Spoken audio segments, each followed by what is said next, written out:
Ayan, papanik na tayo dito sa Jones Bridge. Grabe yung kawad, no? Ang baba.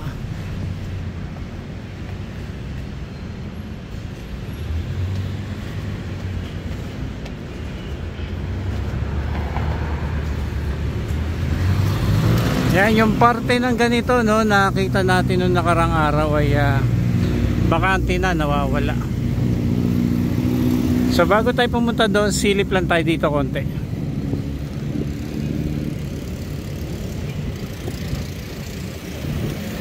Wow, meron ng ano, parang bubong nitong restaurant.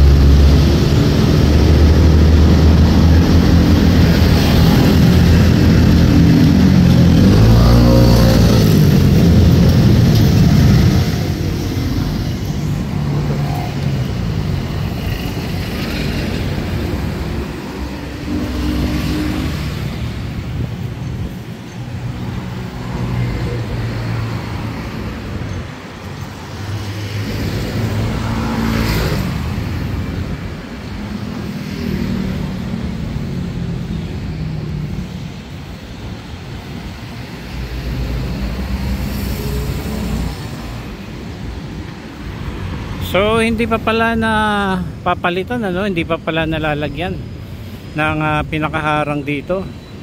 Mga naka ano lang pala, oh, naka bolts, naka tornilyo lang ba yan, yan, oh.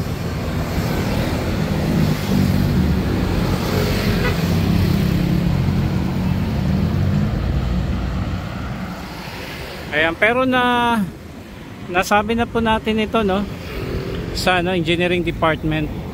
Yan po sa City Hall. Ayan.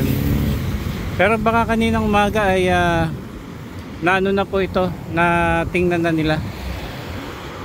Ayan, so gahanap pa sila ng ganitong ano, ganitong klase, ano, kasi may mga design pa yan, no?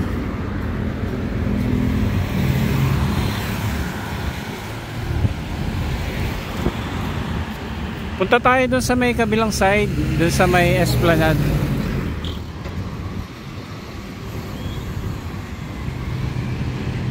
Ayan, andito na po tayo sa ano, sa Esplanade, ano, phase 1 dito sa may likod ng ano, Manila Post Office.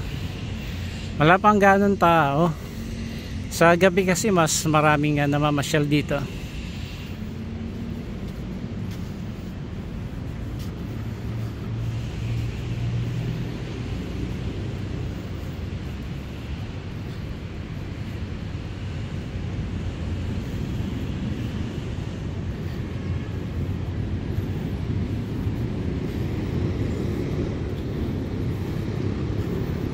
Pagka na-kompleto yung ano, Esplanade dito, napakaganda na. Plus may mga boat ride pa rito ilalagay, ano.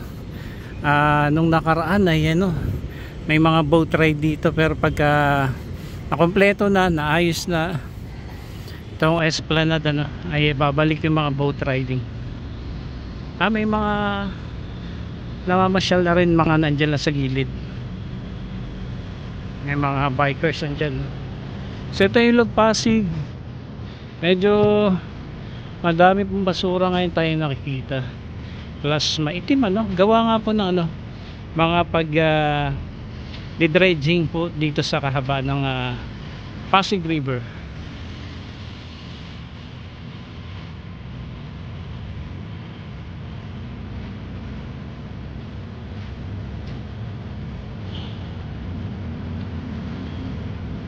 Yan, maganda to pagka nakompleto na to.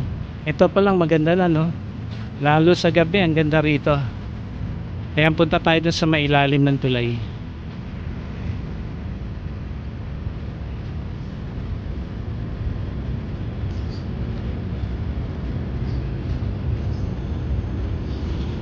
So alas 4 pa lang ng hapon, pero may mga mangilan-ngilan lang namamasyal ngayon. Ang linis, may mga tapunan na basura, gawa na rin po yung comfort room diyan sa gilid ano, bago bumaba ng ano, ng tulay sa Jones Bridge.